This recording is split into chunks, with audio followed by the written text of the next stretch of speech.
তাড়াতাড়ি বা তাড়াহুড়ো করে তারাবির নামাজ পড়া যাবে কিনা। তাড়াতাড়ি বা তাড়াহুড়ো করে তারাবির নামাজ পড়া একেবারে অনুচিত।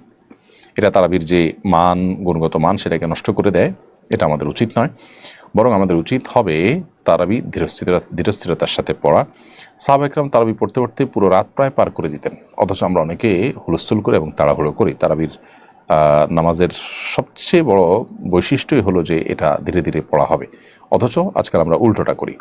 এমডি সবুজ আলী আপনি লিখেছেন, আমি একজন সিঙ্গাপুর প্রবাসী, রোজা রাখা আমার পক্ষে কঠিন হয়ে যায়, পরবর্তীতে আমি যদি কাজা করি তাহলে হবে কিনা। দেখুন, আপনি জাস্ট কাজের অজুহাতে রোজা না রাখার সুযোগ নেই। যদি এমন হয় যে আপনি যেখানে আছেন সেখানে রোজা রাখতে আপনার কঠিন হয়, তাহলে আপনার সেই জায়গা পরিবর্তন করা দরকার, সেই চাকরি পরিবর্তন করা দরকার, সুইচ করা দরকার, যাতে করে আপনি রোজা রাখার মতো পরিবেশে যেতে পারেন। আপনি সামান্য একটু রুটি রুজির জন্য ফরজ রোজা রাখতে পারছেন না, এরকম জায়গায় নিজেকে আপনি নিয়েছেন, তো এটা আপনার জন্য অনুচিত কাজ।